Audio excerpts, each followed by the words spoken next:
Hello, I'm Daz and welcome to American Civil War and UK History podcast. This presentation is available as a video on our YouTube channel and as a podcast from wherever you get your podcast from. And remember, we're on Facebook, Instagram, Twitter, TikTok, and I'm also part of the Unfiltered Historian team. So joining me today is Terry Rensel. Welcome, Terry. Glad to be here. Thank you for having me today. So Terry is currently the Executive Director of Central Virginia Battlefields Trust and is also on the Emerging Civil Wars editorial board. But before we get into all that, Terry, tell us about where you grew up and how did you first become interested in the American Civil War and history? Thanks, Daz. I grew up in Erie, Pennsylvania, in the northwestern corner of the state of Pennsylvania, small town outside of Erie by the name of Girard. You see the picture you have up there on the screen of the clock in the square. And I'll tell you the story behind that monument in the background here in a short while. Always had an interest in politics and history and nonfiction. Growing up, I was always a reader, and I started off with nonfiction. Actually started off reading sports biographies and autobiographies, and that just kind of rolled on into reading other nonfiction. And to this day, most of my reading for pleasure is still mostly nonfiction. Erie, Pennsylvania, a couple of interesting pieces of American history that go with the community. When it comes to the Civil War, of course, it's the home of Strong Vincent and the 83rd Pennsylvania Volunteers, as well as the 111th Pennsylvania and the 145th Pennsylvania. But even locally, those other two units get overlooked. Everybody knows all about Strong Vincent, if for no other reason that there is, it is now a middle school, but in my youth and growing up, it was a high school named after Strong Vincent High School. There's also a school district and a high school in the region named for John McClain, who's the original regimental commander of the 83rd Pennsylvania, the General McClain School District and General McClain High School. McClain died at Gaines Mill in 1862, leading the regiment. He was a colonel. He was finally awarded brigadier rank posthumously in the 1890s. So you have that Civil War connection. And with my background, I don't know if you can see this, but the Battle of Lake Erie and the War of 1812, Oliver Hazard Perry and the Battle of Lake Erie, where the fleet was built in Erie, sailed out of Erie and defeated a British fleet near Put-in-Bay, Ohio, on the western portion of the lake. Erie sits kind of in the center of Lake Erie. So those were the two connections to history, local history, that also had an impact on American and world history. And that was my first introduction to history and figures in history. Okay, cool. And so you also served for a time after you finished school in the 112th Pennsylvania National Guard, which has roots back to the 83rd Pennsylvania Volunteers. So tell us a little bit about how you got into the service and then also the history behind the 83rd, which is very important. The first 112th Infantry Battalion of the Pennsylvania National Guard was based in Erie. It's no longer headquartered in Erie. The Armory building at 6th and Parade Street, the historic Armory building, still stands. It has been bought by a local company, the Erie Insurance Group, and converted into offices. But they've saved the building, and within the building there is a display and a history of the unit, and they are the direct descendant military entity from the 83rd Pennsylvania. It's a direct line of lineage from that unit. The battalion call sign is still strong for Strong Vincent, and if you could actually go back one Yep. screen there, Daz, to the battalion crest, the cross in that goes back to the Union 5th Corps, and that's how they show the tie to the 83rd Pennsylvania. The symbol at the bottom refers to the battalion's service in the First World War in France. And it's been a long time. I cannot tell you exactly what the castle in the upper right-hand corner of the battalion crest stands for anymore, but the unit served, proudly as at the time known as the 16th Pennsylvania in World War I in France. The entire division, the 28th Infantry Division,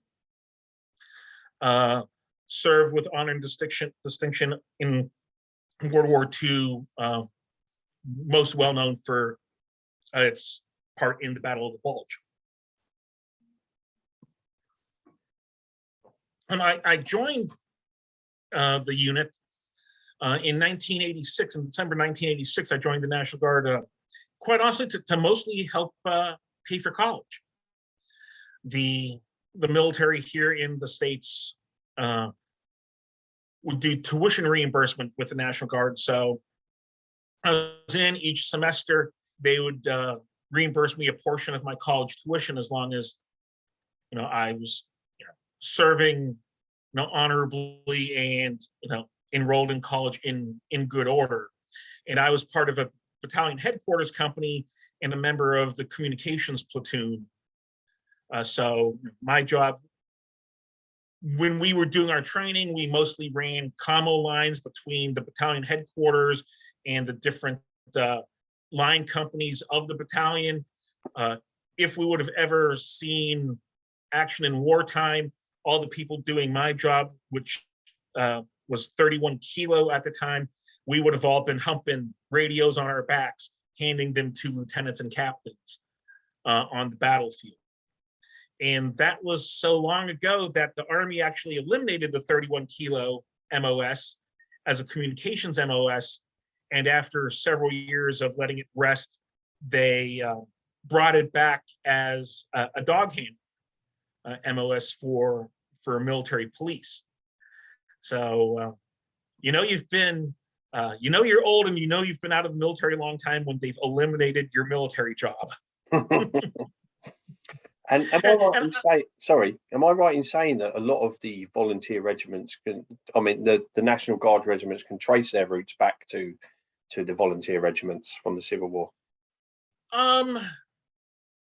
Not a lot. Quite honestly, it's more so in the South than in the North that a lot of those regiments in the South trace their roots back to Confederate regiments. In the North, some of it is unofficial. I mean, our flags for the first 112th at the time, had all the banners attached to them for Civil War battlefields and battles. There's, to my knowledge, only a small handful of National Guard units that are actually recognized by the Department of Defense with their lineage like that, and the first 112th is one of them. Okay. Now, of course, it's been a long time since I've given any thought or done any research into that, so I could be sharing outdated information with you about that. So if someone knows different, I am not afraid to be corrected. Okay. So the 83rd Pennsylvania, please tell us about those. The roots of the 83rd Pennsylvania go back to what was called the Erie Regiment, which was originally known as the Wayne Guards. Colonel John McLean in 1859 formed a mostly ceremonial unit known as the Wayne Guards, named in honor of American Revolutionary War hero General Mad Anthony Wayne. The man who Mad Anthony Wayne once said to George Washington, "No, I would attack hell itself if only you will plan it." So, no, that is definitely a man I would follow into battle. Mhm. When the war broke out and President Lincoln called for volunteers, pretty much the Wayne Guard, in masse, joined up along with other men, became known as the Erie Regiment. It was a 90-day regiment. They had 12 companies of 100 men, plus a regimental band. And when they were accepted into state service, they would only accept 10 companies of 70 men each and no band.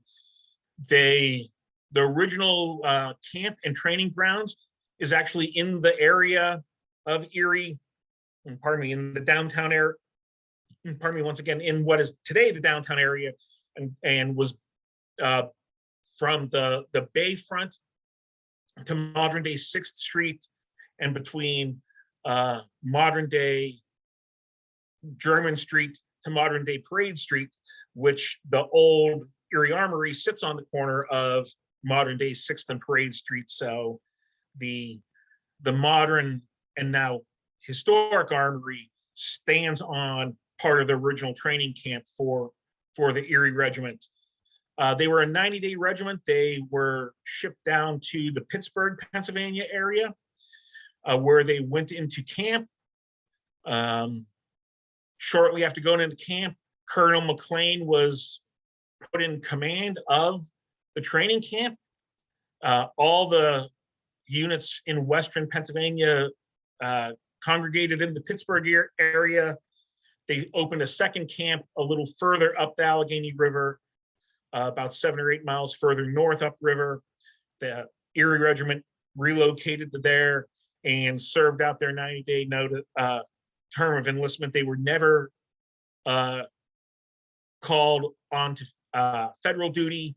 They never left the training camps in Pittsburgh. When they got back to Erie, most of the regiment re-enlisted into a 3-year volunteer regiment, which became the 83rd Pennsylvania. John McLean was made the colonel of that regiment. Strong Vincent, who was a private in the original Wayne Guards, was made adjutant in the Erie Regiment, was elected as lieutenant colonel of the 83rd Pennsylvania. After training there, they were shipped by rail to Harrisburg, and from there to the Washington, D.C. area, where they went into camp in what was then the Union 3rd Corps, and the brigade commander was General Daniel Butterfield. By the time they went down to the peninsula here in Virginia in the spring of 1862, shortly after arriving, Army of the Potomac commander George McClellan created the Union 5th Corps, put Fitz John Porter in command of that, and transferred Daniel Butterfield's division or brigade into the Union 5th Corps. And by the time all the fighting took place on the 7 days, they were a part of the Union 5th Corps, which was, brand new Union Corps pretty much at that time. Okay. So growing up in the town you did, and obviously around that, and then also joining that regiment, so where does that where the fascination for the 83rd begins for you, or is it to go back further because you obviously grew up around that history? Quite honestly, I was always more of a generalist as a historian, except for one real interesting fascination that I had from relatively early on, which is Winston Churchill, which we can go into later. But the local Civil War history of the area I grew up in, Strong Vincent, the 83rd Pennsylvania and everything, was always kind of a latent thing, always kind of below the surface. Wasn't something that I gave much thought to till I got a little old. Okay. And that's so I don't want to say I came to it by accident, because that's not the case. But it was something that came to me a little later on as an interest.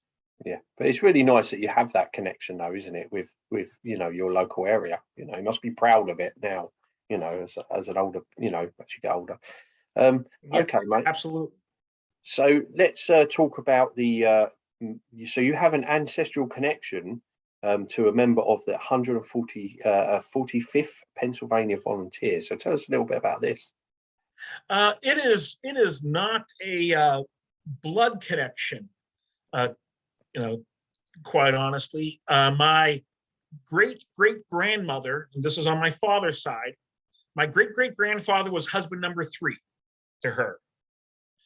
Her first husband was a member of the 145th Pennsylvania, and his name is Elijah Foster, and there's really not much known about him. The only record in the archives here in the States National Archives, you can search Civil War soldier records through the National Park Service website, and the only information they have on him there is that he was a member of Company C of the 145th Pennsylvania, and there's conflicting reports that either in May of 1863 or May of 1864 he transferred into the Veterans Reserve, which was units for those men who were too injured to actually still serve actively on the line, but not too injured to be able to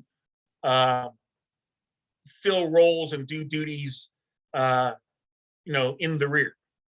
So he was a member of the 14th Battalion of the Veterans Reserve, which was actually the unit that witnessed and helped carry out the sentences against the Booth co-conspirators after President Lincoln's assassination. Back in Erie at the Hagen History Center, which is the local Erie County Historical Society and Museum, a fantastic modern facility they have there that just opened in the last couple of years. They have the muster book for the 145th, and I was actually able to take a look at it on a research trip home. And Elijah Foster is listed as having gone to the Veterans Reserve in May of 1864, but there's no information as to why. I do not know if he was wounded in battle or if he was long-term illness and was just never fit for field duty. The archives in Carlisle, Pennsylvania, I was able to find one letter in existence from him to family back in the Erie, Pennsylvania area from December of 1863, and he was writing from hospital in Philadelphia and telling the family to write to him in care of that hospital in Philadelphia at the time. So it's a big mystery. He passed away in 1866. My great-great-grandfather married his widow in 1870, 1871. And like I said, My great-great-grandfather was husband number 3. Elijah Foster was her first husband. There was a husband in between. Okay, cool. But still, it's still a cool story, and it's nice to have that little connection, isn't it? You know. Yes, when I got here 3 years ago, and I was just learning about that story as I was transitioning my move from Alaska to Fredericksburg, Virginia. When I told Chris Mikowski, what regiment Elijah Foster was in, he quickly looked it up and saw that it was Union Second Corps, and he just went ooh, kind of flinched a little bit, because the Union Second Corps had a really bad day here at Fredericksburg in December of 1862. Yeah. And I've noticed, obviously, you still go home quite a lot, don't you? So, I mean, we'll get into it later. Obviously, you spend a lot of time away from home. So, being able to go back to your home roots, that must be quite cool for you, Absolutely. I spent 12 years in Alaska, and Alaska summers are the reward you get for surviving the Alaska winter. So you couldn't pry me out of Alaska in the summertime to save my life. Except for 3 years ago, I left Alaska in early June of 2019 to move here for this job. So that actually, I planned that poorly. I didn't get one last summer in Alaska. I left at the beginning of summer.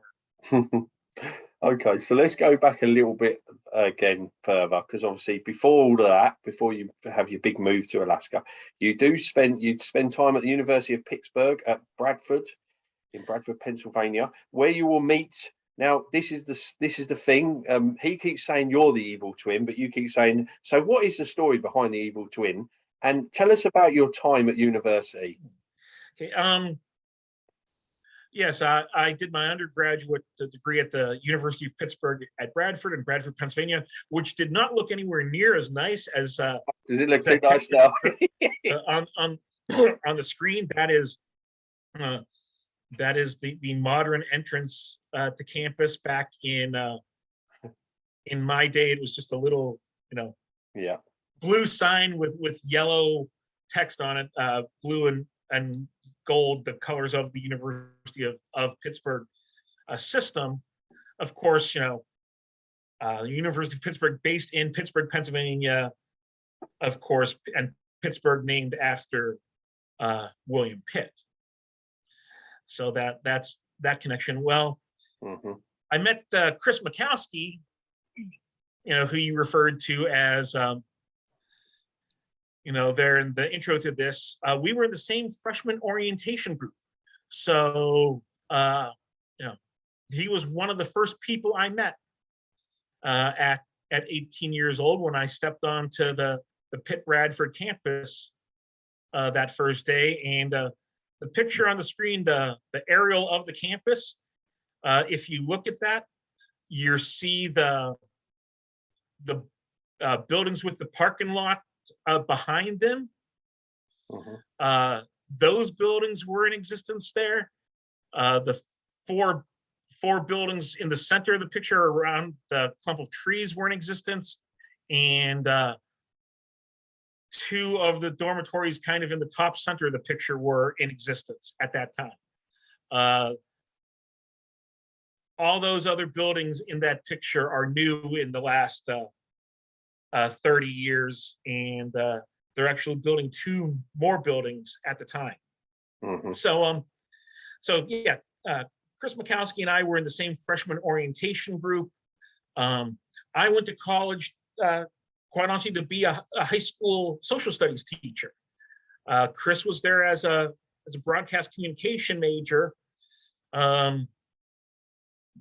During all the startup at the beginning of the semester, I got involved with the campus radio station.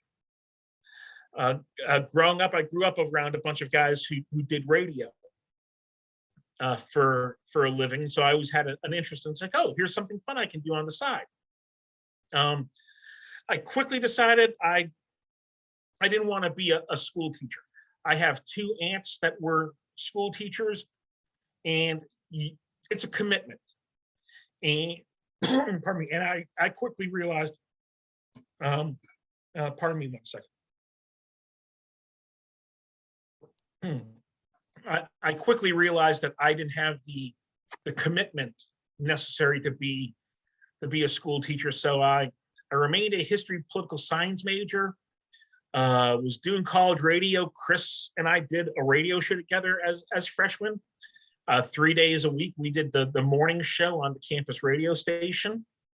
I started taking broadcasting classes, and by the time it was all said and done, I ended up with a double major in broadcast communication and history political science.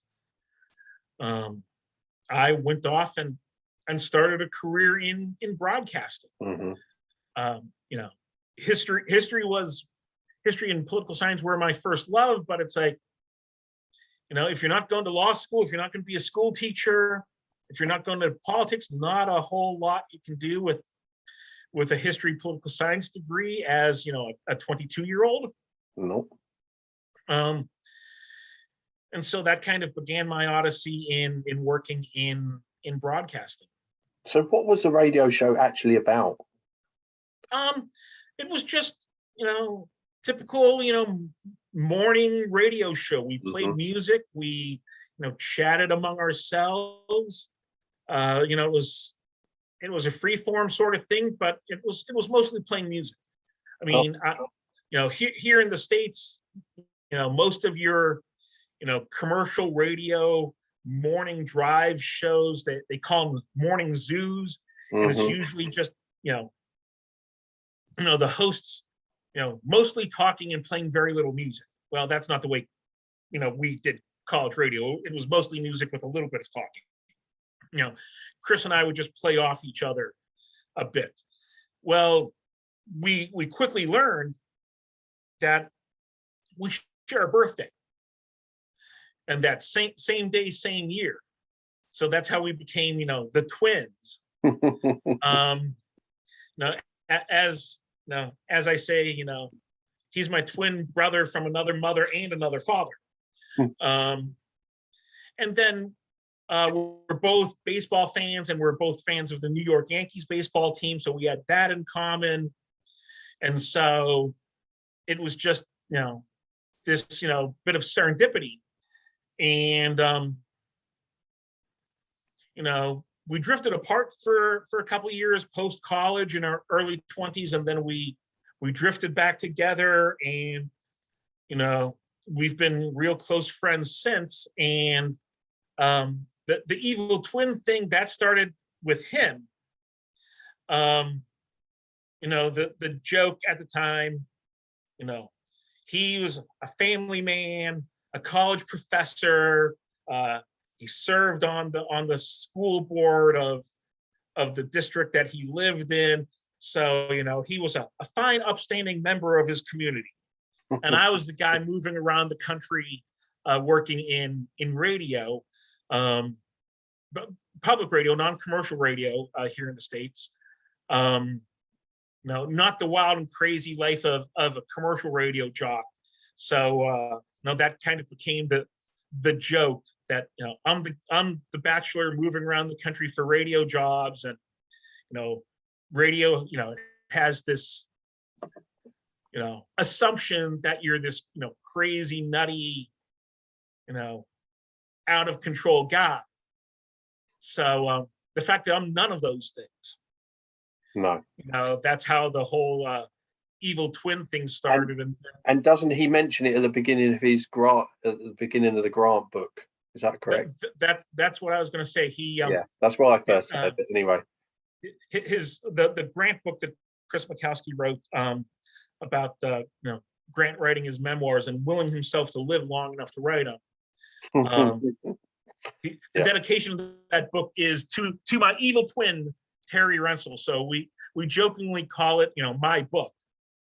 Yeah. And when I first got here 3 years ago and attended my first emerging Civil War conference, everyone was trying to figure out who I was. They knew the name, and they knew I had this long connection to Chris, and they all knew that he dedicated one of his books to me, but they didn't know the evil twin thing. they knew nothing about me. I was just this name, faceless name, who lived in Alaska, who, a couple of years previously had joined the editorial board, and that was my only involvement with emerging Civil War at the time. Was the far north and the far western outpost of the group up there in Alaska, and so I had to spend some time during that symposium explaining to my colleagues in emerging Civil War exactly the specifics of the connection. And you know what? The first time because I actually listened to it on audio book, it did make me chuckle when you said that. I wasn't expecting it, but there you go. It is funny. Okay, right. So you'll move to Alaska. How does this come about? And yeah.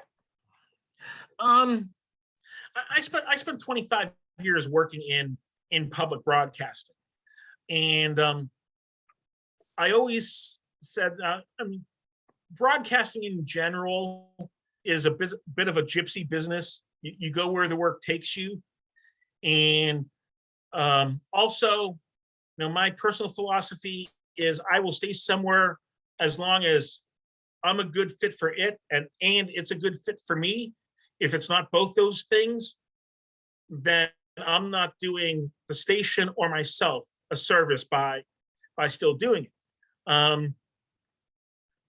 By 2007, I was back living in Pennsylvania.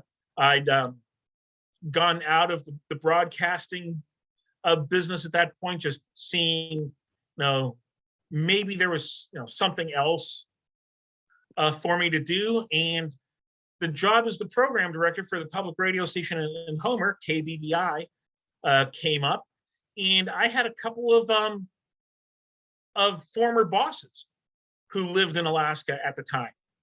One was the manager of the public broadcasting operation in Anchorage, and the other one was out in Western Alaska in a small native community named Bethel. And so I reached out to them saying, hey, I see that there's this job, and they're like, oh, you should definitely come to Alaska. It's fantastic, and there's lots of opportunity and everything. So I applied for the job. They did a telephone interview with me in March of 2007. Got an email the next day from the boss wanting me to talk to the rest of the staff that next day, and I did. And on St. Patrick's Day, 2007, I got offered the job in Homer, and by the middle of April, I had landed in Homer, Alaska. They hired me sight unseen. I accepted the job and moved there sight unseen, and spent 12 years there. The first 9 as the program director for KBBI, and the last 3 as the station manager. While I was there, I started graduate school. I called my midlife crisis. At 40 years old, I went back to school and got a master's in public administration from the University of Alaska Southeast out of Juneau, Alaska, the state capital. And that entire program was all done online. We'd have to meet in person, kind of like you and I are doing right now via Zoom. We used originally a software program that belonged to the university, and then we moved off of that to program in the Adobe software suite called Adobe Connect. And I kind of did it on the 6-year plan. I took 1 class a semester. I took summers off the first couple of years, and I got a master's in public administration with a focus on leadership. And by the time I finished that degree, I'd become the station manager there of the radio station in Homer, and really enjoyed going back to school in my 40s and doing it that way. It was a fantastic experience for me. Mm-hmm. And so what was life like in Alaska? Is it completely different to what it's like to living in, mainstream America? What was that a shock for you at first, or? Well,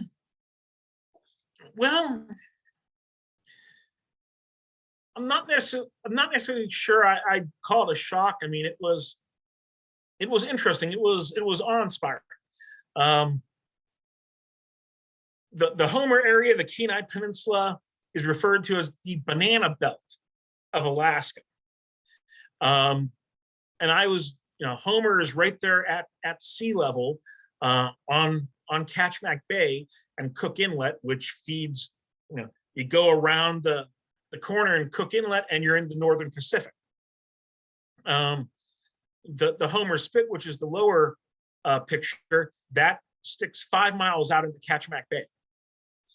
The winters, I didn't find the winters that much different than growing up in northwestern Pennsylvania and going to college in Bradford, Pennsylvania.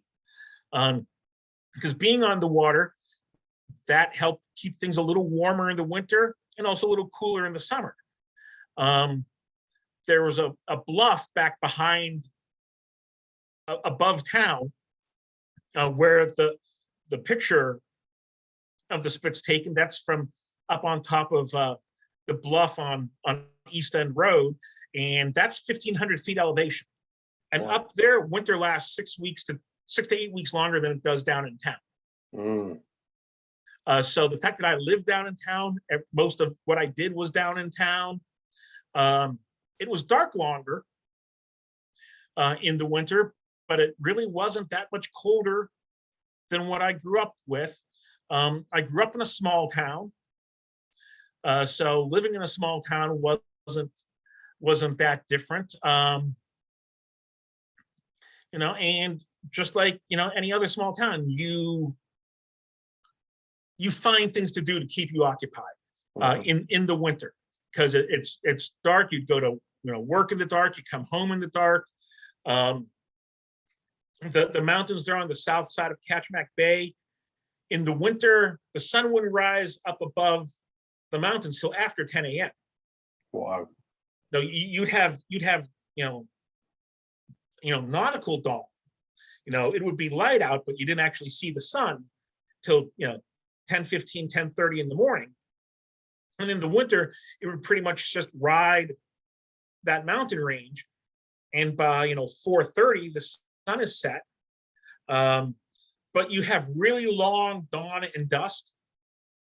So, it wasn't like, 4:30, it's pitch black out. In the summer, this time of year, around summer solstice, you have about 19 hours of daylight. I could go 2.5 months in the summer without ever having to put on the headlights on my car in the evening or in the morning. And the bars in Alaska, each municipality has a little bit of freedom to set their own hours. And in Homer, the bars could stay open till 4 a.m. And you was in there quite a lot, was you? Well, no, it's not that, but you occasionally have it happen. You don't realize how late it gets in the summer, because you're looking out the window and it's still daylight and still daylight and still daylight. And there were a couple times in the 12 years I was there that, pardon me, before you know it, the bartender's making last call, and it's 3:45 in the morning, and you step outside and it's daylight. You can see the sun still setting in the west, the dusk coming on, while the sun's actually rising in the east. Whoa, that's mad. And yeah, yeah. I would wear a sleep mask beginning around Mother's Day till around Labor Day, because it would just be too light, too early in the morning. And in the summertime, you're frantic because it's daylight out all the time. And Homer, its economy is based around commercial fishing and tourism. And so the people who work in those fields call it the 100 Days of Madness. You basically make all your money for the year between Memorial Day and Labor Day. Mm-hmm. And people don't take any time off from work. The fact that I had a relatively normal office job, and it's funny that you think, for me to call working in broadcasting a relatively normal job, because you're always on call with a radio station. I actually, wasn't directly involved in that whole 100-day scramble. But in the winter, the population of the community would drop by 40%. Yeah. And so in the winter, you've got to find, stuff to do. And I wasn't a hockey player. I've never been on ice skates in my life, and I'm not about to start now. So, a lot of reading, a lot of, small groups of people coming up with things to do. All the bars in town would have some sort of different thing to do each night of the week, a trivia night, an arts and crafts night, things that didn't necessarily revolve around drinking, just happened to take place in a bar. Mm-hmm. So it was definitely an interesting experience and lifestyle. We had one grocery store in town. I like to tell people that most of the time I lived there, the closest Walmart was, 250 miles away, one way. When you actually made trips up to Anchorage to quote unquote the city, because half the population of the state of Alaska lives in the Anchorage Bowl area. That's when you would go do all your shopping for the year for things that you couldn't get in Homer. And sometimes couldn't even get if you ordered online through Amazon or something. So it was a fantastic experience. It was, awe-inspiring. I mean, the view in that picture is, I had a similar view out the window of my house for 12 years. Yeah. I wasn't up on top the ridge like that, but most of the 12 years I was there, I either rented apartments or houses that had a view of Kachemak Bay and the mountains. Yeah. And I'd have moose in my yard, and you'd have to be careful around the moose. Yeah. Especially when they had their calves, because you didn't want to get too close to a mama and her newborn, because moose can kick in all directions. And also, you probably learned how to drive in the snow, which because you did put a funny post up when it snowed in Virginia last time, and of course it didn't bother you because you'd lived in Alaska for 12 years. Well, growing up in northwestern Pennsylvania, of course, I grew up that in as well, in the winter and everything. Mm-hmm. So I mean,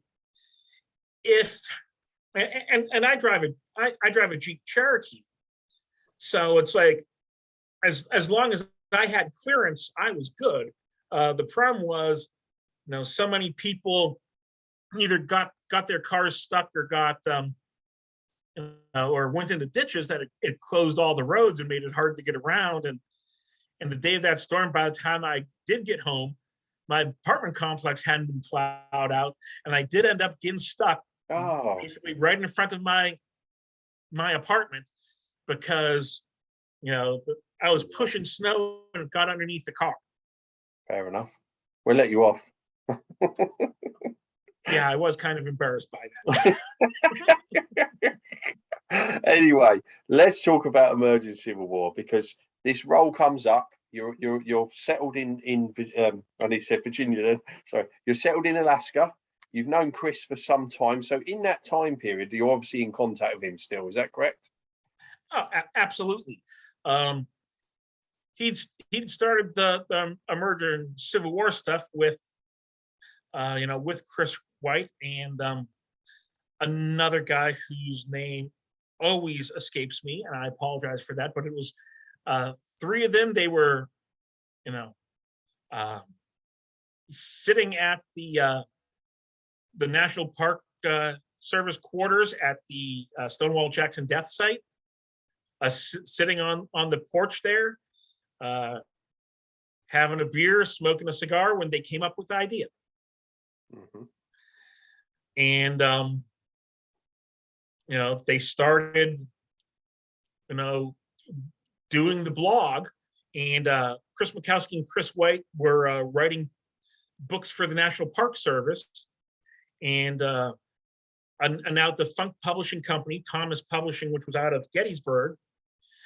And when that publisher went out of business, Chris White pitched the book series to Ted Savas at Savas Beatty Publishing, and he bid on it. And as they say, the rest is history at that point. Mm-hmm. And every time Chris had a book out, he'd send me a copy of it in Alaska. And that's how I started building my emerging Civil War library, or at least my Christopher W. Mikowski PhD library. And back in 2015, 2016, Chris had been looking for a way to get me involved in emerging Civil War because of my interest in history. And by then I had become much more interested in the Civil War, but I wasn't near any Civil War sites. So he invited me to join the editorial board, because like he said at the time, all my years working in broadcasting, I know a good story when I hear one. Mm. And so there were other people on the editorial board who could, who could look at the nitty gritty of the history and could look at the nitty gritty of the writing. And I was the guy who, is this an interesting story? Yeah. And of course, in that time period, he could send you stuff anyway via email. So it wasn't a problem, was it? Yeah. Absolutely not. Okay. So you have written a few blogs yourself lately, and or you have been doing over time. And just recently, I do believe you have a piece in this book here that I put up on the screen. So how's the writing going? Do you enjoy writing? Yes, I do. And I'll admit, writing does not come easy to me. I can go on and on verbally, all night and go off on tangents and have you confused as to where the heck am I taking you, and then bring it back around. When I write, I'm very sparse with my words. I actually have to try to write more, because I've quite honestly trained for writing for radio. You tell the story in as few words as possible. Mm-hmm. And so when I actually got here, I started actually contributing to the blog, because now I'm in the heart of Civil War history. I worked in public television when the Ken Burns.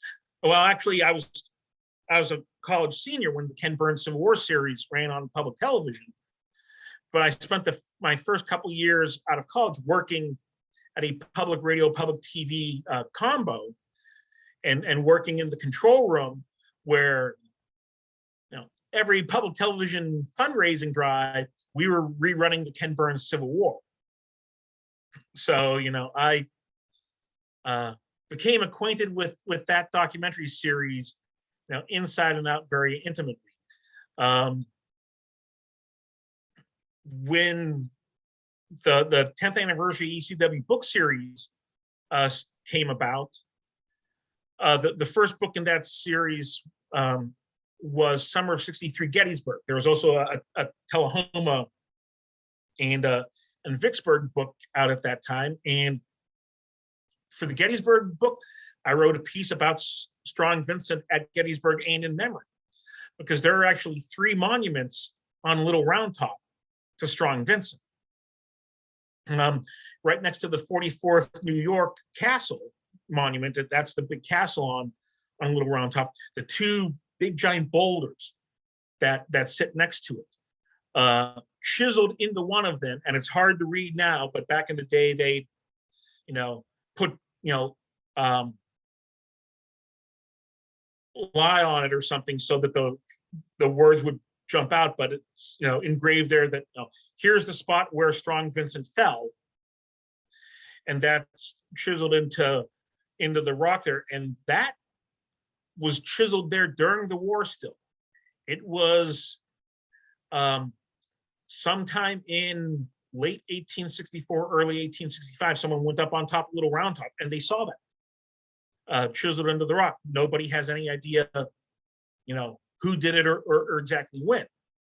And then as you start down the hill, back towards the road, you have a marker that's kind of flat, that looks kind of like a gravestone. And that is believed to have been the location of the hospital, or the triage location there on Little Round Top.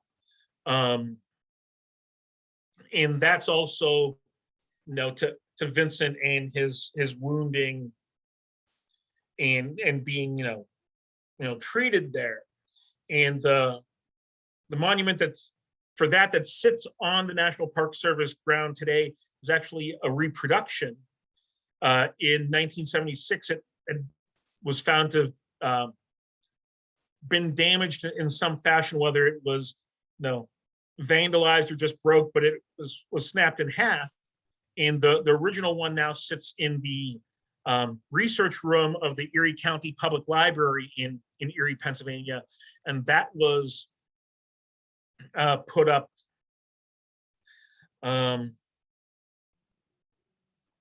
I believe in the late 1860s, early 1870s. I don't have that off the top of my head, but that was the first marker placed on the battlefield outside of the National Cemetery. Oh. And then the picture you had early on in the screen, the picture of the 83rd Pennsylvania Monument, that was paid for by the Commonwealth of Pennsylvania, who at the time did not pay for monuments to individuals. So the joke is that is not Strong Vincent on top of the 83rd Pennsylvania Monument, although it absolutely is Strong Vincent. The Commonwealth would not pay for a monument to Vincent, so it was a monument to the 83rd Pennsylvania, and it was referred to as a generic Union officer. But you take one look at it, and it's Strong Vincent. But the way they kind of say that it isn't, that monument, Vincent has his sword raised over his head, and Vincent never had his sword on the battlefield that day. You might be able to see it over my shoulder here in the painting, but he is actually holding a riding crop that his wife gave him as a gift. The sword stayed, with his horse during the battle. And so the monument there in Gettysburg has a Union officer with a sword above his head. Thus, it's not Strong Vincent, even though you take one look at the face and it is.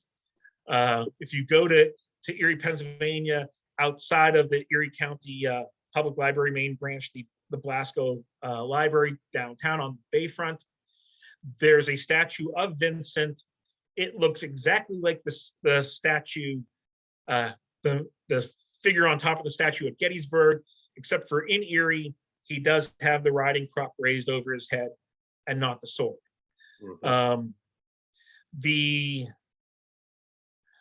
One of his two swords sits in the Hagen History Center in Erie, because he had a ceremonial sword and then he had his battle sword. And one of the swords is there in Erie. The other one is housed at the Smithsonian Institute in Washington, D.C.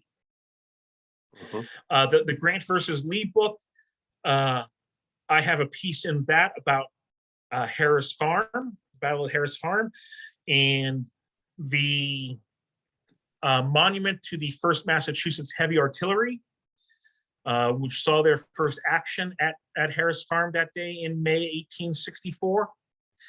And that is also a piece of ground that the Central Virginia Battlefields Trust owns and has preserved. And I do believe that you took me out there, you, Tyler, and Chris. So yeah, I remember that. Yes, and later this year, another book in the Emerging Civil War 10th Anniversary series on lost leaders is coming out, and I will have a piece in that about Colonel John McLean of the 83rd Pennsylvania and his death at Gaines Mill. Okay, and it must be quite satisfying to see your name in print. It is quite something else. It is yeah. It's a bit of a thrill. I, quite honestly, never imagined I would ever, write something that would be in a book. Yeah. And before the year's out, I'll have 3 separate pieces in 3 separate books. So nice. No, that's yeah. That's quite a thrill. It makes it all worth it, doesn't it?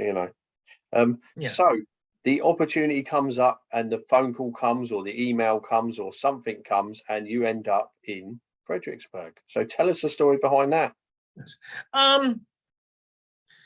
In February, it was still winter of 2019. So it was late February, maybe early March. Chris Mikowski called me. There were some things going on organizationally here with CVBT that they were looking for some advice on. And Chris had told, he's on the board of he's currently the board vice president of the Central Virginia Battlefields Trust. He wasn't at the time, he was just a regular board member. And he said, hey, I got this old college buddy who has a master's in public administration, a focus on leadership. He's been running a nonprofit for 3 years, been working in it, pretty much my entire professional life. Now, can I give him a call and pick his brain about some stuff? And they said yes. The board, my board president, Tom Van Winkle, and the then vice president, Pete Kolakowski, gave Chris the okay to call me and have a conversation. And Chris and I talked for about 40 minutes one day. And a couple days later, he shoots me a text. It's like, hey, can I give your phone number to Pete Kolakowski? He'd like to talk to you some more. And I said, yeah, sure. And Pete probably called me within 2 hours of me telling Chris it was okay. Pardon me. And Pete and I had a very short conversation. It was about 5 minutes long. And by the time it was over, I said, I'm still thinking to myself, I think I have a job interview next week. Because he asked me if I would be willing to, talk to a committee. Like this was like on a Thursday on a Tuesday morning. And I said, yeah, sure. Apparently, a change was being made. So I text Chris back and I go, hey, I think you set me up. And he texted back going, well, what do you mean? I go, I think I have a job interview on Tuesday. All of a sudden my phone rings, it's Chris. It's like, what's going on? I go, I told him about the conversation, and things were moving fast enough at that point that, I actually knew more of what was going on than he did. And so the following Tuesday, I had an hour-long conversation via Skype with 3 members of the CVBT board of directors. About a week later, they asked me if I could come here to Fredericksburg. They'd reimburse me for an airplane ticket and everything if I, bought one. They wanted to talk to me some more and, have an opportunity to have a longer conversation and everything. So, now I made arrangements to fly down here. Left Alaska on a Thursday night after my monthly board of directors meeting there. Landed at Washington National Airport at 4 o'clock on a Friday afternoon. Chris picked me up at the airport, so I can say that that was my revenge on Chris. I made him pick me up, at Washington National Airport, downtown Washington D.C. at 4 o'clock on a Friday afternoon. Oh, yeah. Came down here, stayed with he and Jennifer, Chris's wife. That next morning, Saturday morning, he took me down to the CVBT office and left me. He had to speak to a roundtable in Louisville, Kentucky that night. Wow. So yeah, he drops me at the CVBT office at 8:45 in the morning and takes off for Louisville. I spend the day meeting, I think, a grand total of 12 or 13 of the 15 members of the CVBT board of directors, either in person, in group conversations, or one-on-one. 2 board members who live remotely, Eric Winberg and Robert Lee Hodge. I met with them over Skype. Went to lunch with some board members that evening. Tom Van Winkle, Pete Kolkowski, and I had dinner together. Early in the evening.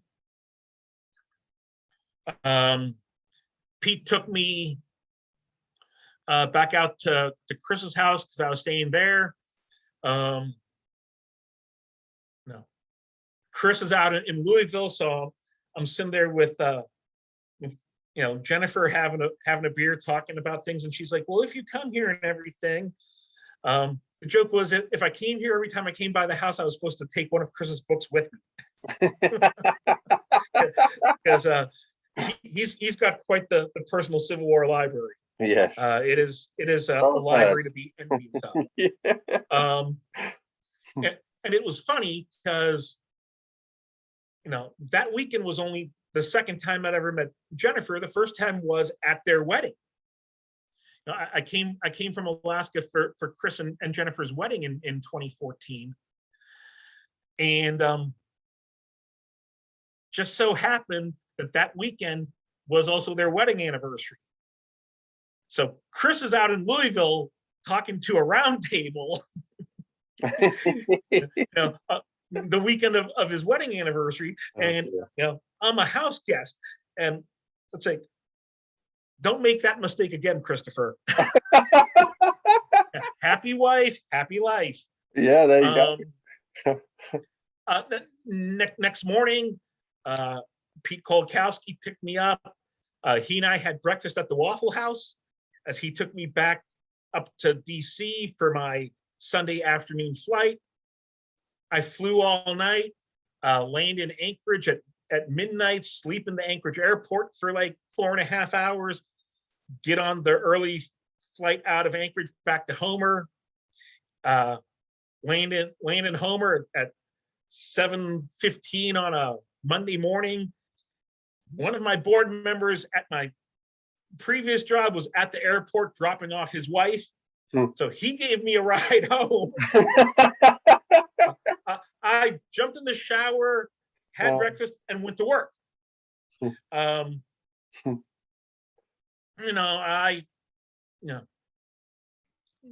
previous employer knew, all I told them was I had to go out of town for a weekend on short notice. Didn't say any more than that, but yeah, it was a whirlwind, and Pete and I on the drive up to DC after breakfast that morning kind of talked about terms. They gave me a copy of a book, Fighting the Second Civil War by Bob Zeller, which is a book that was commissioned by the American Battlefield Trust, kind of the history of the trust. They gave me the the office's copy of that to read and said, oh, just return this to the office when you come back. Hmm. They gave me that in the middle of the job interview, so I kind of figured it was, going to work out just fine. It was a golden egg, wasn't it? Yeah. So within a couple of days, I was told, well, we want to hire you, but had to wait for it to be official for the board of directors to vote on it, which was the end of April. So that happened, and the last day of April 2019, I gave notice, to my board president at the radio station in Alaska. I wasn't looking to leave. I was not. I was, sometimes things just, present themselves to you, and it's like, well, it's an opportunity to do history, and to and it's quite honestly more administrative and running a nonprofit than doing history full time. But I get to do enough history that it's Mm-hmm. that it's fun and it's challenging. So that's how that happened. I left Alaska in early June 2019. I drove, which was quite an experience. That was about 5,000 miles. Oh my goodness me! To get from Homer, Alaska to Fredericksburg, Virginia. Whoa. It was 3,000 miles. This is how vast Alaska is and how vast Canada is. Wow. It was 3,000 miles for me from when I pulled out of my apartment building in Homer, Alaska, to just crossing back into America in Montana. I pretty much dropped straight down through Canada, re-entered the States here, just above Glacier National Park, which you come down through Canada, you follow the Alaska Highway, the Alcan, all the way through the Yukon and British Columbia, kind of, went southeast to the Edmonton, Alberta area, and then dropped straight south from there. That was 3,000 miles. Wow.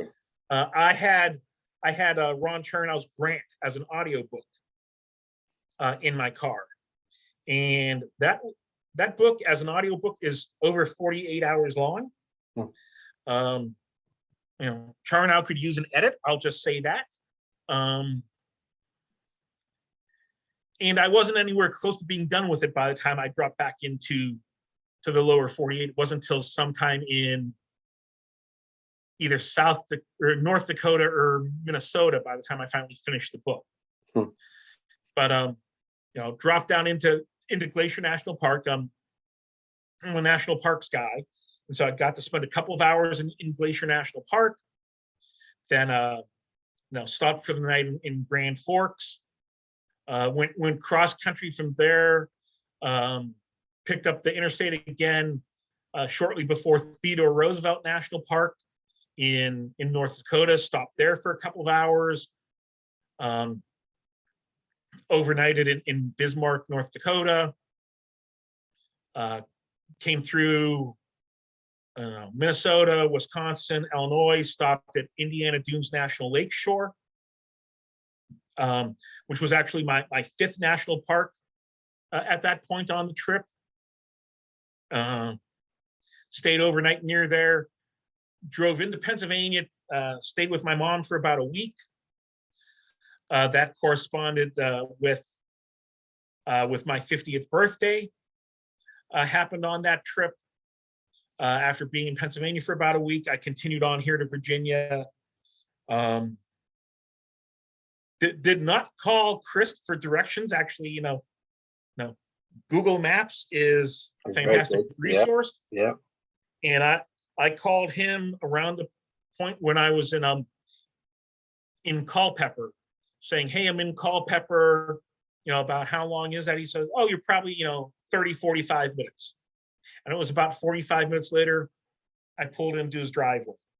In all the intervening years, I'd usually come out of Alaska either in October or in February and come to Pennsylvania. And most of those times would correspond with when he'd be at St. Bonaventure teaching in person. Mm-hmm. And he'd come over to Erie, Pennsylvania, and he and I would have lunch together. That would be our like once a year, in-person meeting. And if he had a new book, he'd, give me a copy of his book. And so that was how all that kind of, worked out. Okay. You know, That's awesome. Chris provided me with the introduction to the rest of the board. And then he, he did not participate in the process of my hiring, beyond that point because of our personal relationship and it being a conflict. Mm-hmm. Okay, so it's been going since 1996, Central Virginia Battlefield Trust. So tell us a little bit about the history behind it all, please. What is today the American Battlefield Trust, at the time it was the Association for the Preservation of Civil War Sites, was actually founded here in Fredericksburg. Mm-hmm. So the modern preservation movement was founded here, and after several years, they became national in scope, and they relocated their headquarters up to the Washington, D.C. area. Well, there was a group of local individuals, Jim Pates, who's still a member of the CVBT Board of Directors, Dr. Mike Stevens, Enos Richardson, Johnny Mitchell, and a handful of other individuals who were the original Board of Directors. The early meetings that led to the founding of the organization involved several dozen people. They decided they wanted to still have a focus on these 4 battlefields here locally. And so they decided that it was, a good idea, necessary to form a locally focused grassroots organization. The story I love to tell, and it was talked about in the early days, of the lost battlefield, the Salem Church battlefield. All that is preserved today is a postage stamp area around the historic Salem Church, mm-hmm. that stood at the time of the battle, and monuments for 2 New Jersey regiments that are just east of the church. Well, in 1977, there was a farmer that owned, all the land, around there that was not developed.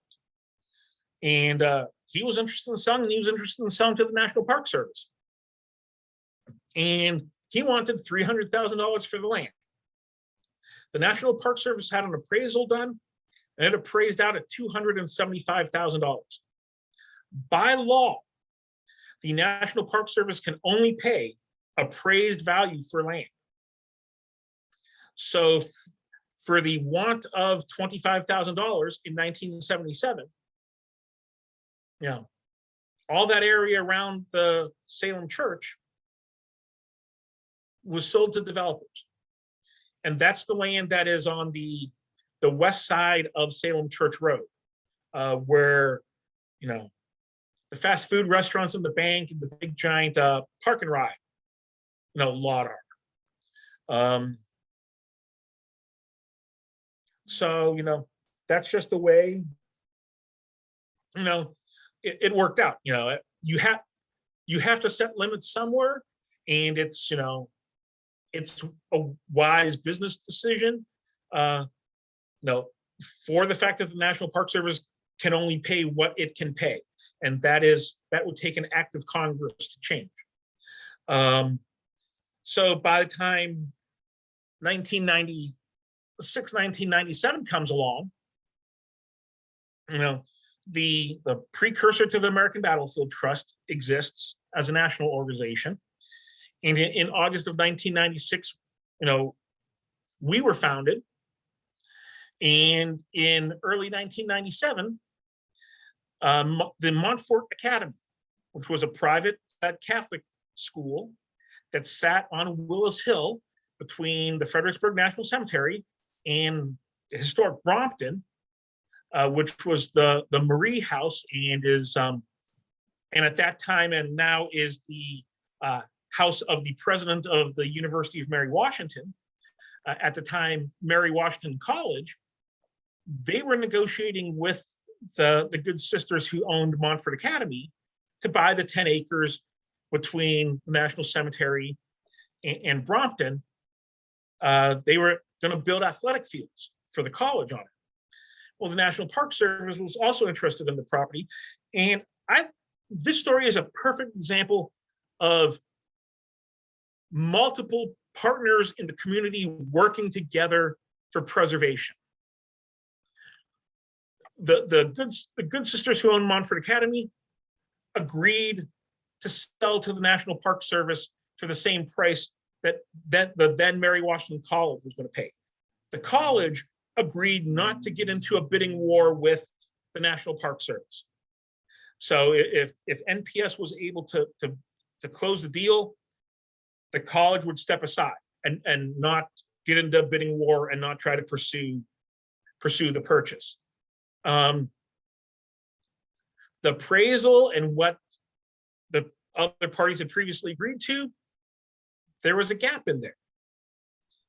In steps the Central Virginia Battlefields Trust with an investment of $20,000 from CVBT.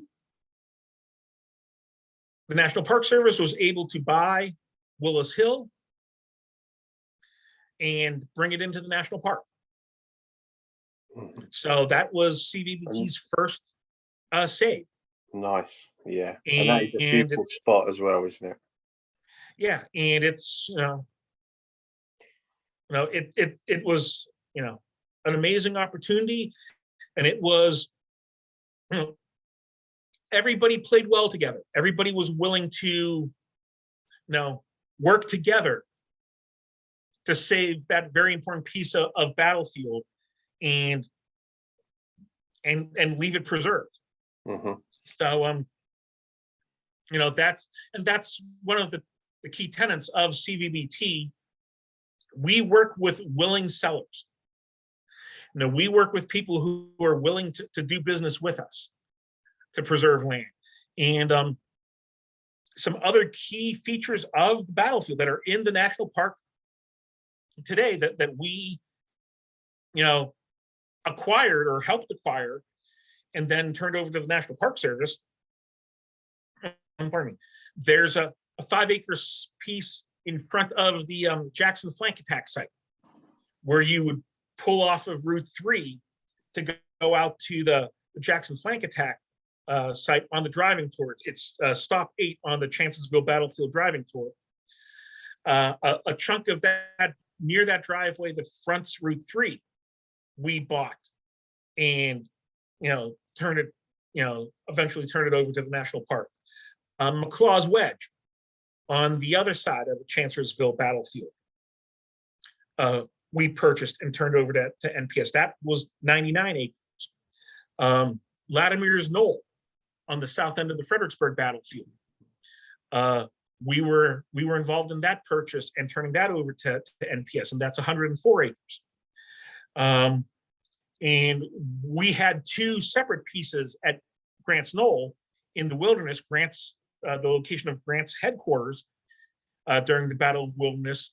In late 2019, we turned 16 of those acres over to the National Park Service for inclusion in the park. And also at the wilderness, the land where the historic crossroads of the Germanna Road and the Orange Turnpike are, in the area around Wilderness Tavern on the south side of Route 3, we originally acquired 93 acres. 30 of those acres we turned over to the national park to be included in the park there. So we've had some very significant pieces of land within the boundaries of the national park that are now part of the national park that we've preserved, and also important places of battlefield outside the national park boundary. At Myers Hill, we're up to 91 acres. At Poe River, we've got 40 acres. We've got 5 acres at Harris Farm.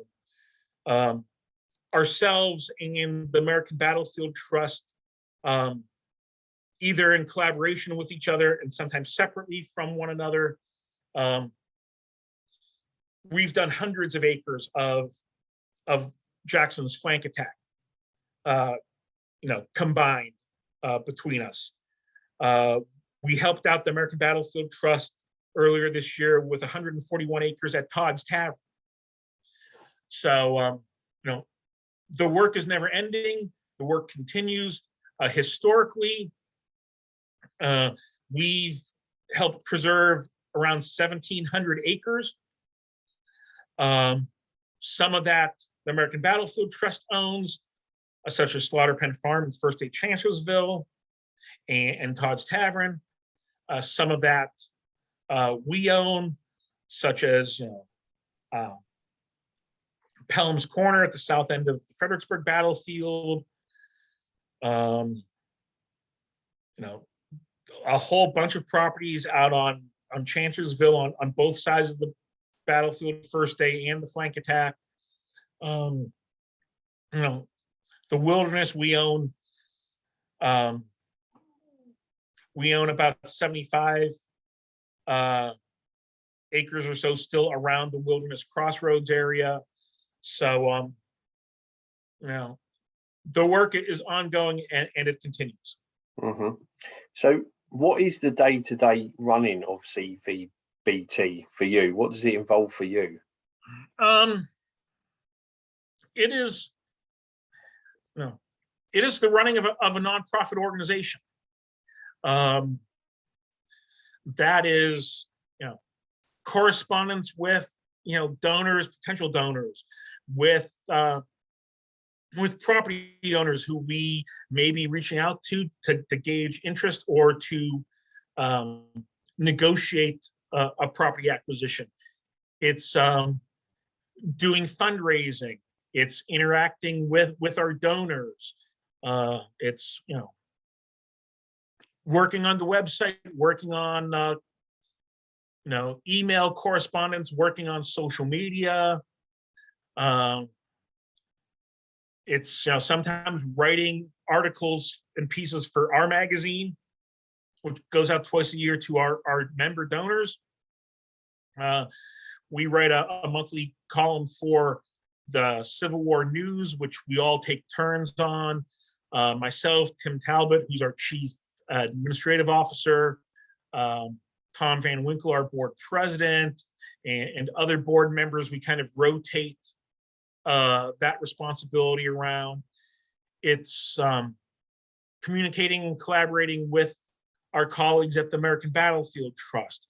It's pursuing grant opportunities from the American Battlefield Protection Program Fund, the Virginia Battlefields Protection Fund, other people and organizations that write grants. It's also working with our colleagues at Civil War Trails. The site at Harris Farm is an official Civil War Trails site. They have an interpretive panel there that is branded with their branding, the Civil War Trails. We have a couple of additional ones there that are our branding. Matter of fact, I've been working recently with them on updating our interpretive panels there. And we hope to have new panels installed, very shortly later this summer. They're in the production process as we speak. So, it's a lot of administrative work. It is a lot of running of an organization. And I knew coming in that that's what it would be, and it's not getting to personally do a lot of history. Organizationally, we do a lot of history because saving the land is telling the story of history. Yeah. No different than my previous career, running, a radio station. I didn't get to do a whole lot of radio because my job was to run the organization so that other people could do radio. That's, this is similar in that way. I'm running the organization so that, people can eventually come and visit the land and experience history on their own. Tim and the board members who write stuff, they do much more of the writing of history than I do. But by going out on the land, when I go out there to check on it or meet with people about preserving it, or do those sorts of things, that is when I get the opportunity to practice history as a historian. Mm-hmm. So, and that's a fantastic thing. Okay, cool. So last year you did celebrate your 25th birthday.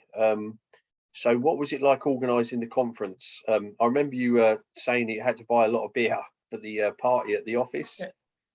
Well, we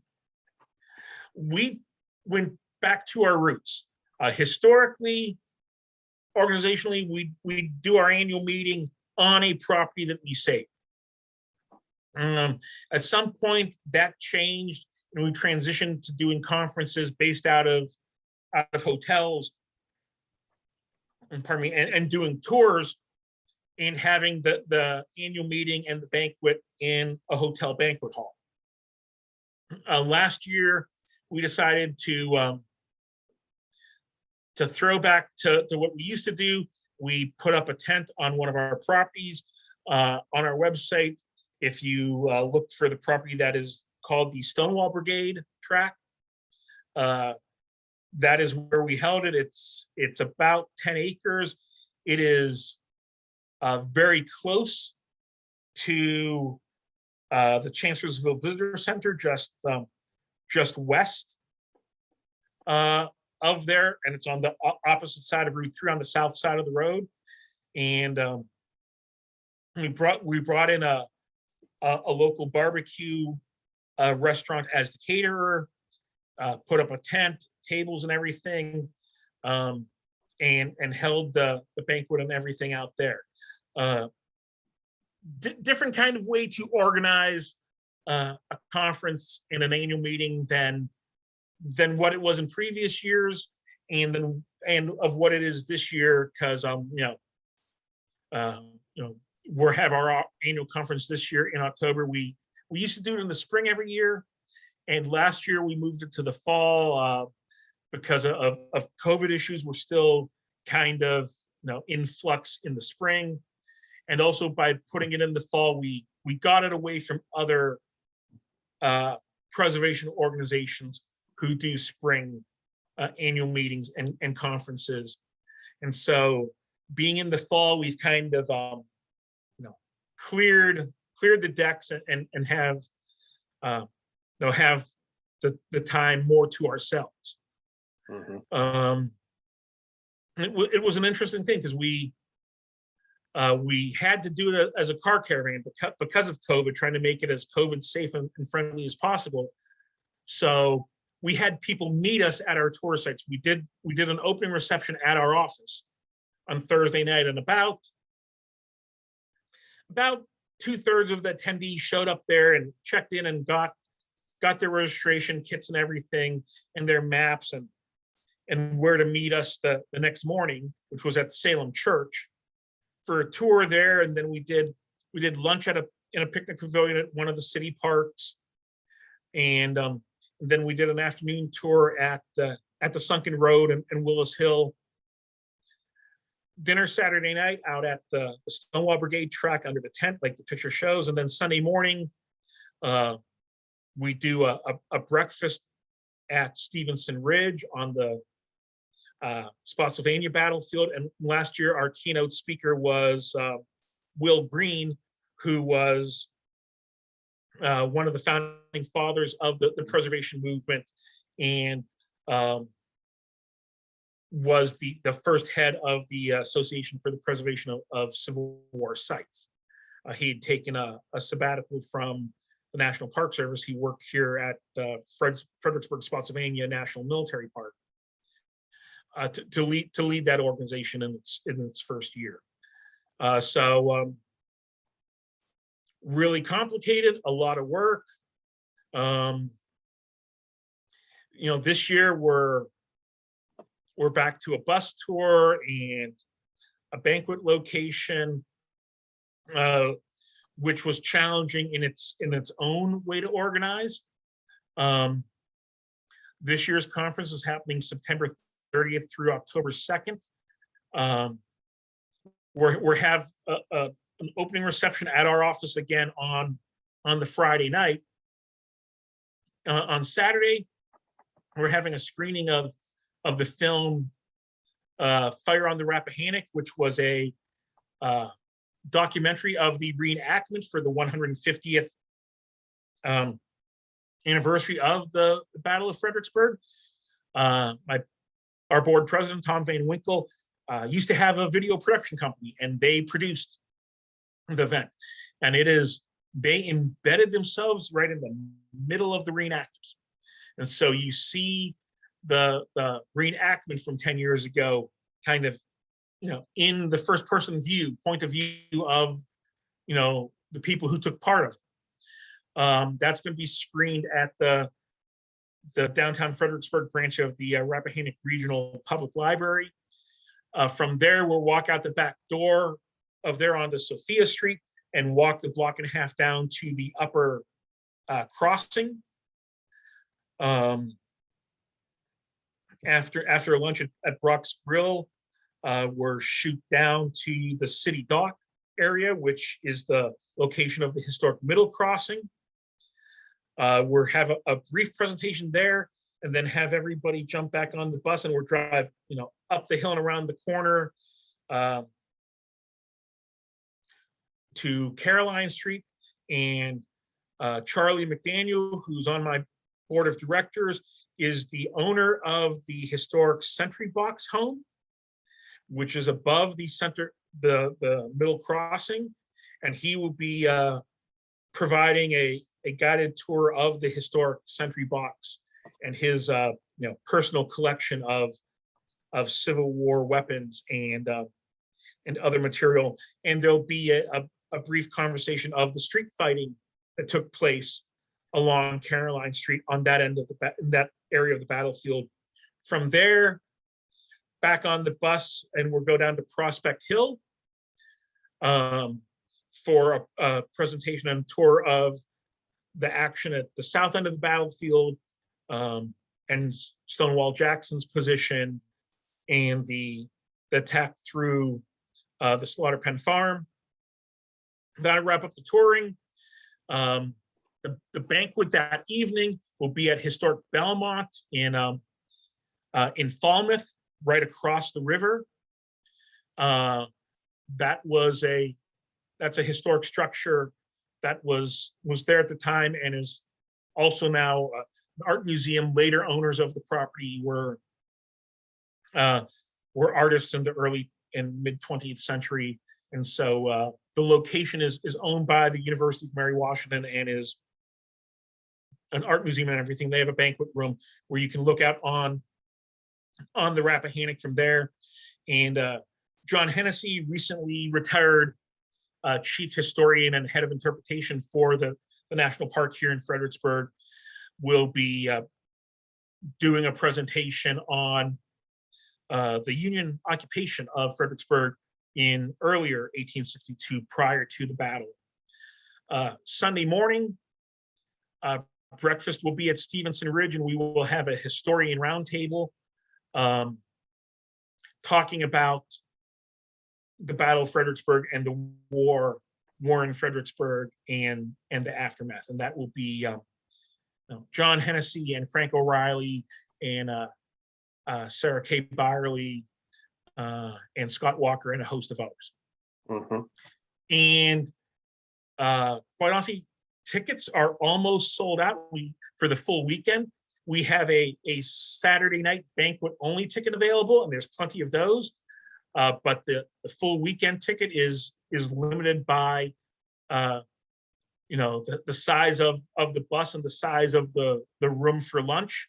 And we are down to under 10 tickets left for the full weekend. You can find out more about that and ticket availability and availability for just the banquet at our website, cvbt.org. Mm-hmm. Yep, right there, and just click on Annual Conference 2022, and that'll give you all the details. And if people want to support the trust, just in general, they go to the website as well, or can you do it through the Facebook page and Instagram page and that as well, or is it just the website? Right now, it's just through the website. On the screen where our heads are, right behind where we're located on the screen, there is a donate button. And on any of the pages you go to about any of the properties, there are donate buttons. But once you get to the website, you will have no problem finding a donate button. No, and you can choose membership levels as well if you wanted to, if you really wanted to support this great cause, couldn't you? Absolutely. Our base membership is $35. We have a generals club of 1,000 and above, which has some special perks to it. But you can give whatever amount is that you're comfortable with. That's right for your budget. As I like to say, you save the battlefields through your contribution to the organization. I'm just the vessel that it's done through. Mm-hmm. And just quickly, anything, I know you can't really go into too much detail on stuff that you're working on at the moment, but is there anything exciting coming up in the next 12 months that you will be involved in? Well, we are always pursuing new opportunities. Our policy is to not talk about them until we have, pen to paper. But the current project that we are working on with the American Battlefield Trust is the preservation of the Dowdall's Tavern location on the Chancellorsville battlefield. That is a 42-acre site. Dowdall's Tavern was Union General O.O. Howard's headquarters for the Union 11th Corps. It's also the location of the Bushback line, which was the last line of defense against Stonewall Jackson's flank attack. Pretty much where the Union Army made their last stand. Really known for the 154th New York. That was their location, and there's a small monument on the front of the property near Virginia Route 3 that is to the 154th New York. And that project is currently in progress, and our part of that is $67,500, and we are actively fundraising that. And if you go to our website and you scroll down, scroll down that first page, it will bring you to some information about Dowdall's Tavern, and you just click on that, and it'll take you to a page about Dowdall's Tavern that you can find out the history about it, the preservation work that's being done there, and how you can support it. Okay, thanks, Terry. So before we finish the podcast, I want to talk about a little historical man crush you have, and that is Sir Winston Churchill. So tell us how that comes about. That happened at some point when I was growing up. There was a series on public television here in the States called Winston Churchill: The Wilderness Years. And I kind of stumbled across that on the television and watched it. And then I eventually found, this book here, which I got to put it in front of my face for you to see it. It's, Martin Gilbert's Winston Churchill: The Wilderness Years. And the copy of it that I have is the tie-in to the public television Masterpiece Theater miniseries. And so that was the first book that I read about Winston Churchill, and seeing that series. And so I'm the kind of reader and I'm the kind of historian. I find something and I find out more about it, and it takes me down a rabbit hole to the next thing and the next thing. And I wrote a couple of papers in college about Churchill, and then I started collecting books. Hmm. And my personal library, books either by or about Winston Churchill, sits at slightly over 100. Oh my goodness. I have the entire Gilbert, quote unquote, authorized biography, the 8 volumes. The first 2 written by Randolph Churchill. I've actually read 7 of the 8 volumes over the years. The last volume deals with his the last 20 years of his life. It is about yay thick if you've never seen it. Mm-hmm. I've got, and I'm kind of looking over my shoulder at the bookshelf with all the Churchill stuff on it. I have his 4 volumes on the history of the English-speaking peoples, the 6 volumes of the Second World War. I have an unabridged version, but it's in 2 volumes of the First World War in a real nice slipcase and everything. I have both volumes of the River War that a couple of years ago, the International Churchill Society, helped facilitate a reprinting of that book, completely unabridged and annotated by Dr. James Muller of the University of Alaska, Anchorage, who's part of the International Churchill Society. He's the kind of the chief historian of the organization. And it's a fantastic republication of it. Absolutely gorgeous, well done. That was $175, but absolutely worth it. I've got the Boer War, which I've read, the Malkin Field Force, which I read that around the time that the U.S. was pulling out of Afghanistan, because it was timely, and I've always been able to find a way to tie what's happening in modern moments to history, and I can do a pretty good job of pulling a book off the shelf that matches up with it. Mm-hmm. And kind of just looking over and this is a thing shoulder once again, and I have collections of his wartime speeches and everything. So and you'll probably know this as well. His mother was actually American, wasn't she? Yes, absolutely. And he had a fascination with the American Civil War.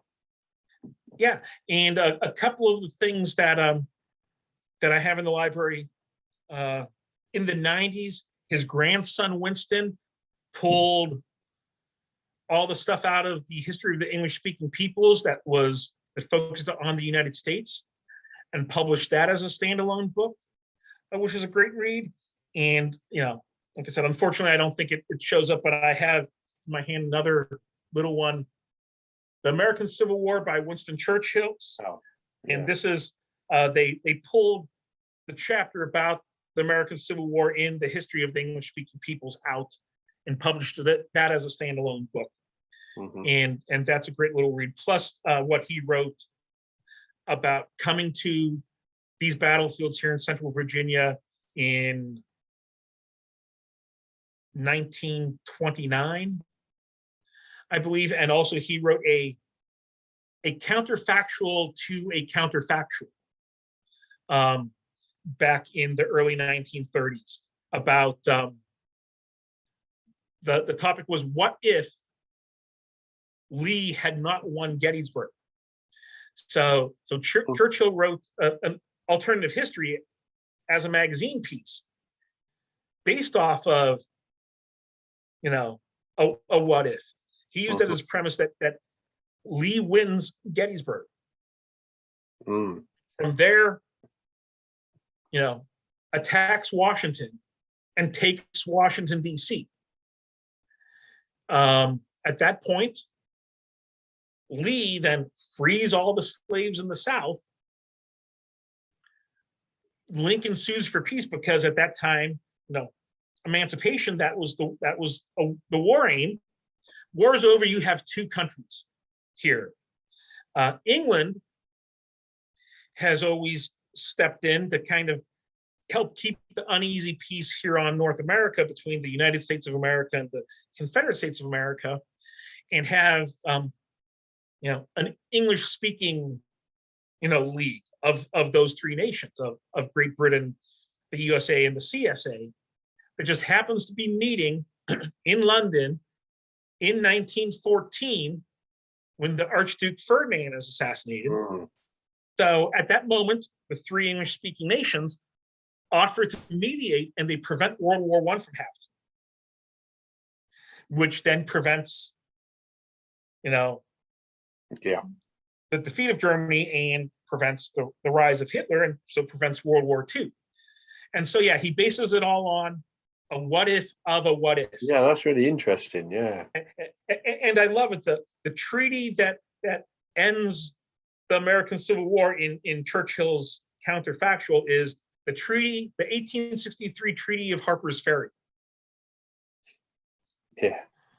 And that's so that's a great little, I know there's a lot of people out there who don't like, the whole what ifs, that's history is interesting enough that you don't have to create alternate history, but that's a fun little read and a fantastic little read. Yeah, So, like it, yeah.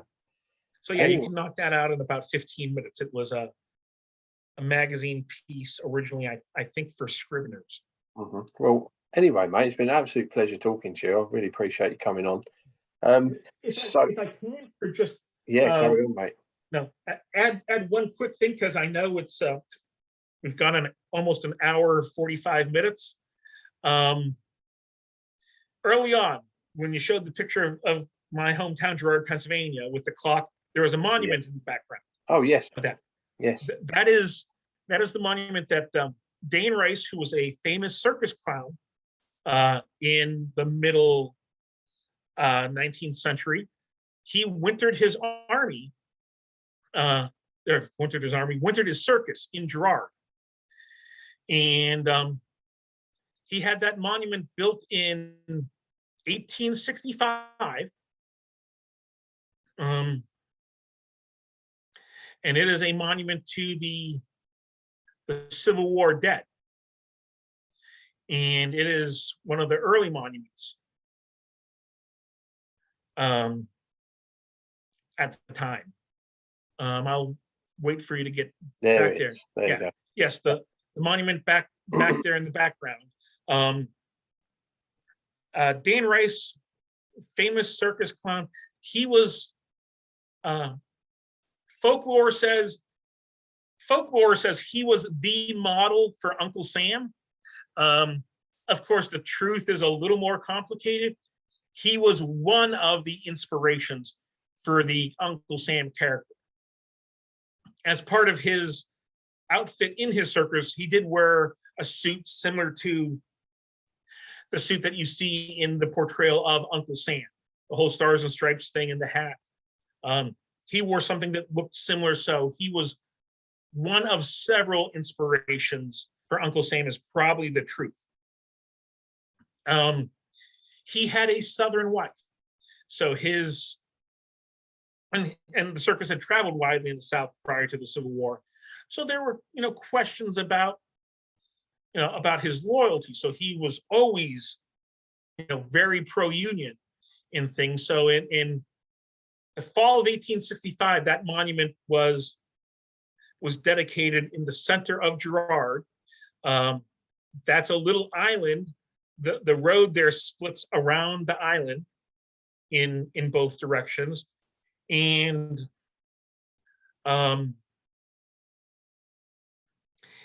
there are stories, saying that was the first monument to Civil War dead. You can make arguments against that, because you had soldiers creating monuments on the battlefields during the war. Mm-hmm. But that was the first privately funded monument to Civil War dead erected in the States, and that was in November 1865. And Dane Rice, being a performer, the day of the dedication, huge speech, how, he was giving this monument to, to the town and to the people, as a gift. No one would ever know, it would never be remembered that it was done by him. The next morning, the people who lived in the downtown area, just off the picture to your left, looking at it on the screen, was where his house stood today. That is the Gerard Borough building sits on that piece of ground. But the next morning, people hear, someone chiseling in stone out there. The next morning, there was a guy out there engraving, donated by Dan Rice, into the southern face of that monument. That after all the big wigs went, the governor was there, military men were there. Yeah, the next morning after the town went back to, quiet, sleepy little town, he had a guy out there chiseling his name in it so that for all time it would be known that it was donated by Dan Rice. And that little island, because it's not a square, it's kind of oblong shaped, there are Civil War cannons on either end of it. On the eastern end, there is a cannon from 1864 from the A.O. Scott Foundry in northeastern Pennsylvania. And on the western end of that island, there was a cannon from 1861 from one of the ironworks at the Tredegar in Richmond. Don't know anything more about that. They were both donated to the town by an anonymous donor in 1909, but the Tredegar Ironworks cannon is, was supposedly a Confederate cannon used in the war and captured at some point, but nobody knows where. That's just the oral history of it in my town. There is no documentation to back that up. So, but it's still a great story, still fantastic. Yeah. And Oliver